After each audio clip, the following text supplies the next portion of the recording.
Istri gue bapaknya dulu orang Swiss gitu, dan dia punya dua kakak tinggal di Swiss. Jadi dia nggak pengen ada ikatan dari bapaknya udah meninggal, ada yang hilang dari situ. Jadi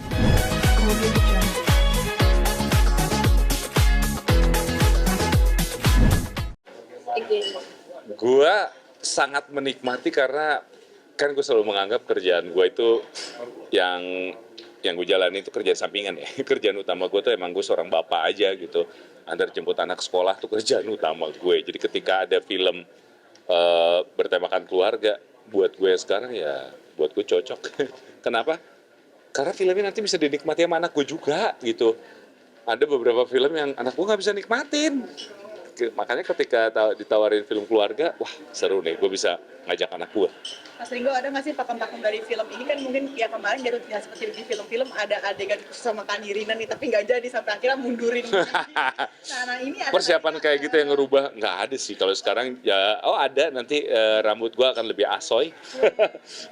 Rambut gue kemarin kita udah coba, rambut gue lebih asoy. Gue ngelihat diri gue aja sampai benci sendiri. Ngelihat diri gue kenapa nyebelin amat ya gitu, pengen gampar diri gue sendiri dah kalau ngaca. Nah, nanti jadinya kayak apa ntar dilihat ya. diwarnain kah? Enggak. Sebel aja modelnya. Lo ngeliat asli aja udah nyebelin ya, apalagi ntar pas habis dirubah tuh kesel. Dan itu tuh selalu, jadi beberapa di film tuh kan banyak film yang nggak merubah gua. Kalau nggak datang dari gua sendiri, kayak misalnya kemarin ngurusin atau gigi dibenerin gitu ya. Akhirnya banyak film-film yang sudah menerima gua apa adanya, terima kasih. Tapi yang kali ini selalu excited gitu setiap dapat tawaran film yang mau merubah gue. Salah satunya di sini kayak rambut rubah dikit, tapi nanti pakai rambut yang benar-benar bukan rambut gue, benar-benar diatur dan itu natural sekali. Gue sampai kaget gitu, sampai ngeselin gitu ngelihat diri gue sendiri. Jadi kayak seru ini. Seru gitu. Dan pasti film ini bisa ditonton sama anak gue, terus jadi bahan diskusi lah buat anak gue gitu. Maksudnya kok, tapi tadi kan lu berulang-ulang ini jadi bisa tentang anak. Kan karena sekarang kurangnya film anak-anak. Ya. Film keluarga ini bisa menggantikan jadi untuk Film iya kan ada tema, kalau misalnya bukan hanya sekedar film anak-anak, tapi adalah film yang aman dulu nih, tontonan buat anak-anak. Dan film ini walaupun konfliknya dewasa, kurang lebih anakku yang pertama kali ya udah mulai bisa mempertanyakan apa yang dia lihat gitu, kenapa begini, kenapa begitu gitu. Kan enak ya gitu kalau misalnya film gue beradegan yang aneh-aneh dan gak bisa itu, kan gue juga lu gak usah nonton. Cuman kan ada perasaan sendiri ya, dimana nanti mungkin pas premier atau kadang-kadang ibu-ibu sekolahan, teman-teman anak gue gitu juga nonton bareng film gue. Kalau filmnya memang layak untuk ditonton kan dibangga ya gitu. Maksudnya, gue punya film yang ibu-ibu itu janjian seneng gitu. Dibandingin film-film yang aduh jangan sampai anak-anak nggak bisa dibawa dan segala macem. Ya seenggaknya sekarang gue menikmati, jadi kalau misalnya ada film keluarga apa, gue suka sih. Dan dasarnya gue suka film drama. Mbak Ringo kan beberapa kali suka memerangi film di film keluarga, apalagi kamu mungkin punya family man banget. Nah, Sampai akhirnya quality time bareng keluarga, sampai akhirnya jalan-jalan ke luar negeri, salah satu mungkin quality time juga nggak sih? iya itu kalau ada rezeki aja, kalau nggak ada rezeki gue di rumah aja gitu. Kebetulan kalau ada rezeki waktunya pas ya gue pergi jalan-jalan gitu. Kalau dalam rezeki, tergantung rezeki aja, rezeki yang menentukan gue kemana gitu. Kalau nggak di komplek aja, kalau ada lebihan boleh keluar kota. Kalau misalnya keluar negeri ya kalau ada rezeki lebih lagi. Dan jangan dibandingin di luar negerinya serba mewah ya. Gue nggak sewa mobil dengan driver, mahal. Enggak, saya pakai kereta aja sama ngejar-ngejar bus gitu yang lokal. Soalnya kalau ngelihat liburan yang lain kayaknya hebat nih gitu, bisa sewa mobil, driver. Mahal itu, saya tahu harganya mahal. Keseruannya Nggak sanggup gue. Ya masak, karena kenapa masak? Gue sewa apartemen, kenapa masak? Murah soalnya. Gue tinggal beli bahan makanan, gue kadang juga masak. Kemarin liburan terakhir, masak yang kira-kira bisa dimakan, sekali masak bisa dimakan sama semua keluarga tuh. Masak ada 4 kali beli daging cincang segala macam gitu, cari menu-menu halal, tambahin pedes-pedes sendiri, kan lebih enak dan lebih murah gitu. Kalau misalnya selalu beli belanja di restoran, wah sampai sekarang mungkin saya nggak bisa pulang. Jalan ke Swiss itu kemarin Hah? mungkin ada cobain kuliner Swiss juga. Jarang. Kalau buat gua yang orang ya timur ini gitu ya, jarang sekali nyoba belanja makan di luaran karena bukannya apa-apa selain mencoba untuk menghemat sama seleranya bisa lebih disesuaikan gitu. Berapa hari kan di Swiss kemarin dan seperti apa mungkin terakhir apa namanya keseruannya nih? Seru, selalu seru. Kalau sama keluarga kemarin 20 hari kebetulan sekaligus sama kenaikan anak sekolah. Jadi masih ada waktu sampai dia ngilangin jet lag nih gitu biar nggak ngantuk-ngantuk, jadi sekolah udah fresh. Terus gue kan suka ada movie night ya, kadang-kadang bini gue suka ngajakin anak gue nonton malam-malam gitu. Kan menarik ya kalau gue punya film keluarga seperti Satu Kakak Tujuh Ponakan ini bisa ditonton nanti movie night, nonton Babah gitu kan, gue kayak aman gitu loh. Dan itu kan berarti umurnya anak gue sekarang masih 8 tahun, nanti 9 tahun, masih aman untuk ditonton movie night gitu. Tapi kalau anak gue udah gede kan tontonnya pengen yang lebih dewasa lagi kan, aduh.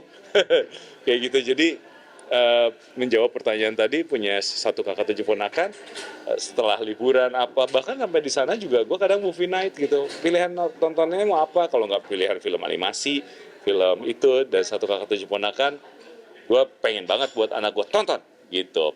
Ngerti nggak ngerti, tonton aja dulu. Oh iya, iya. Masih kecil. Iya, iya, serunya tuh karena anak gue yang pertama tuh lagi seru eksplorasi gitu, dan sama bareng sama ibunya. Ibunya kan berani nyobain hal yang aneh-aneh ya, kayak bungee jumping, terus paragliding ini, pakai roller coaster yang paling serem sekalipun, dan itu udah bisa diikutin sama anak gue yang pertama. Jadi menurut gue biarinlah ibunya aja yang jauh lebih mendidik dia, jadikan dia seperti ibunya, jangan seperti bapaknya. Kalau bapaknya ya agak, bukan soal penakut, males aja.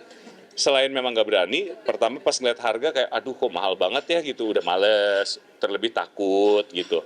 Kalau ibunya sama anaknya, ya kalian berdua aja, gue biar jagain yang kecil. Sekaligus kalau ditukar gantian aja, enggak kamu aja. Tapi lebih ke berani ya Biorka itu Pak. Iya, biarkan lebih mengikuti ibunya gitu. Dan tahun ini dia lebih bisa nyobain hal yang macem-macem. Jadi mendingan Sabaya aja lah yang mendidik anak gua, jangan kayak gua. Kalau gua teori doang. Karena gua kan punya teori sebagai pelatih bola, itu tidak harus pemain bola yang jago. Yang penting bisa memotivasi. Nah, tugas gua adalah memotivasi itu. Kemarin terakhir kenapa memilih Swiss sendiri targetnya?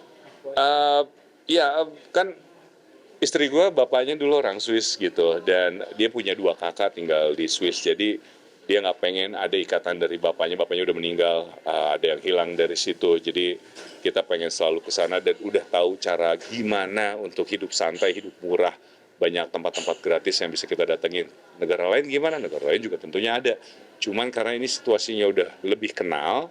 Kenapa kalau lebih kenal jadinya kita jauh lebih bisa menghemat dibandingin negara-negara yang kita nggak kenal, takutnya banyak butuh biaya emergensi. Biaya emergensi kan lumayan ya. Jadi kalau yang ini udah gua kenal harga transportasinya berapa dan segala macamnya berapa. Jadi ya. Sekalian mudik lah bisa dikatakan ya, mudik sekalian liburan. Iya, kalau mau dibilang mudik tapi lebih ke liburan sih. Lebih ke liburan. Kalau misal tahun depan lagi nggak, ya nggak tahu. Kalau misalnya ada yang mau ngasih rezeki, saya berangkat. Kalau nggak, ya saya di rumah aja di komplek juga happy kok. Habis rilis Satu Kakak Tujuh Ponakan, mudah-mudahan doain laku banget, dapat bonus, gue berangkat lagi. Pulang berarti buat syuting ini ya Kak? Apa? Pulang berarti buat syuting ini. Juga sangat senang hati gue langsung. Setelah di sana gitu ya, habis kan gue baru pulang kemarin nih. Besok ada press con, siap. Gue butuh langsung untuk mengganti semua. Berarti film ini targetnya liburan kemana lagi selain Swiss kemana? Enggak, kalau ini aja kan sebenarnya bulan Juni itu anakku yang pertama naik kelas, yang kedua masuk sekolah yang sama. Lu bisa bayangin nggak bayar sekolahnya?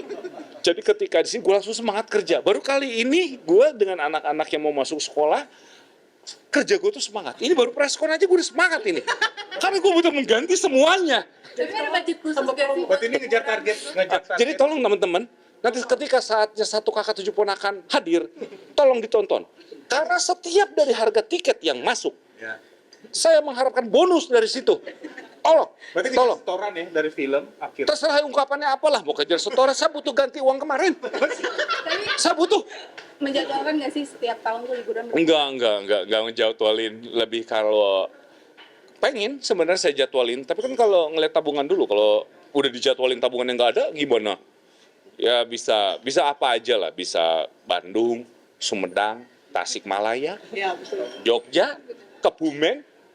Saya perlu sebutin satu-satu nggak? Dieng, Bromo, Wonosobo, ya apapun. Siap. Ya pokoknya, Promo. ya teman-teman, Satu Kakak Tujuh Ponakan karya Arswendo yang aslinya itu nanti akan difilmkan oleh Yandi Laurens. Yandi Laurens ini adalah seorang sutradara yang juga baru saya kenal. Dia Keluarga Cemara 1 dan Jatuh Cinta seperti di film yang bagus sekali. Dan kemudian nanti akan syuting Satu Kakak Tujuh Ponakan yang nongolnya kapan nggak tahu. Tapi film ini adalah film yang harus ditonton bersama seluruh anggota keluarga. Kenapa? Ini adalah film yang bisa didiskusikan di saat makan malam keluarga ataupun juga berpelesiran bersama keluarga. Tonton waktunya kapan? Di bawah ini. Bentar, lo edit sendiri ya. Sini. Ya. Euro 2024 nih ikut. Oh, Euro, mau Euro. Oke, sabar. Ngikutin. Nah, mungkin jagoannya siapa nih? Saya bahkan menjadi korban Euro, Mbak. Gara-gara Euro, kan saya kemarin kebetulan Swiss. Di Jerman itu seluruh penginapan penuh. Sehingga banyak yang larinya ke Swiss karena dekat. Akhirnya saya mendapatkan tempat menginap yang jauh sekali dari kota. Sehingga membutuhkan waktu agak jauh. Dari kemarin saya, demi penginapan yang murah, saya harus jauh sekali, saya korban Euro. Terus nonton beberapa, saya pendukung Belanda. Kalah atau menang, tetap saya dari dulu mendukung Belanda. Pengen juga melihat Inggris menang. Kemarin Inggris gol di menit-menit terakhir itu saya sungguh happy sekali. Dan ini 8 besar ini akan menarik sekali. Kenapa milih negara Belanda? Kenapa milih? Nggak tahu, kayaknya dari kecil ya pengaruh gue tuh. Kenapa kayak Inggris pendukung Liverpool? Karena gue dapat pengaruh dari om gue pada saat itu, Liverpool. Seperti apa yang saya lakukan ke anak saya bilang, kamu harus dukung Liverpool. Saya tidak ingin bermusuhan dengan kamu. Seperti itu juga. Dan kenapa Belanda? Mungkin gue dapat pengaruh juga dari, walaupun kemarin Belanda, gue harap lebih bagus lagi. Mudah-mudahan masih ada waktu ngebagusin. Ya, gue sih berharapnya Belanda yang menang. Tapi mungkin akan ada rencana ngajak nonton juga nggak sih di kamu? Nonton di TV, ya kalau nonton langsung nggak mahal. Udah mahal, anak gue belum ngerti-ngerti amat, rugi dong gue. Tapi Iya. idolain siapa nih di Belanda? Pemain Liverpool. Tentunya VVD. Iya. Tapi mungkin melihat peluangnya nanti seperti apa sih untuk Euro ini? Euro ini kalau akan kan kemarin Italia ya grup besar yang udah tersingkir gitu. Tapi kemarin kejutan terbesar tahun ini datangnya dari Austria sama Swiss. Swiss aja, gue tanyain sama orang lokal, mereka tuh nggak yakin Swiss akan lolos babak kualifikasi. Saatnya kemarin akhirnya Swiss bisa ngalahin Italia 2-0, itu semua orang keluar klakson-klakson, orang-orang Swiss tiba-tiba norak gitu loh, keluar dari mobil, wih, tin. Jadi gue kayak, anjir seru juga ya kalau Swiss menang gitu loh. Jadi gue berharap ya Swiss atau Austria juga yang akan jadi kuda hitam terbesar. Tapi balik lagi ngarepin siapa yang menang juaranya, gue sih ya pengennya Belanda. Tapi kalau yang lain juga nggak apa-apa. Nah, Belanda kan udah bisa siapa nih? Kira-kira Swiss apa? Kalau siapa yang jadi juara, pengen Inggris ya, gue pengen lihat Inggris juara. Kemudian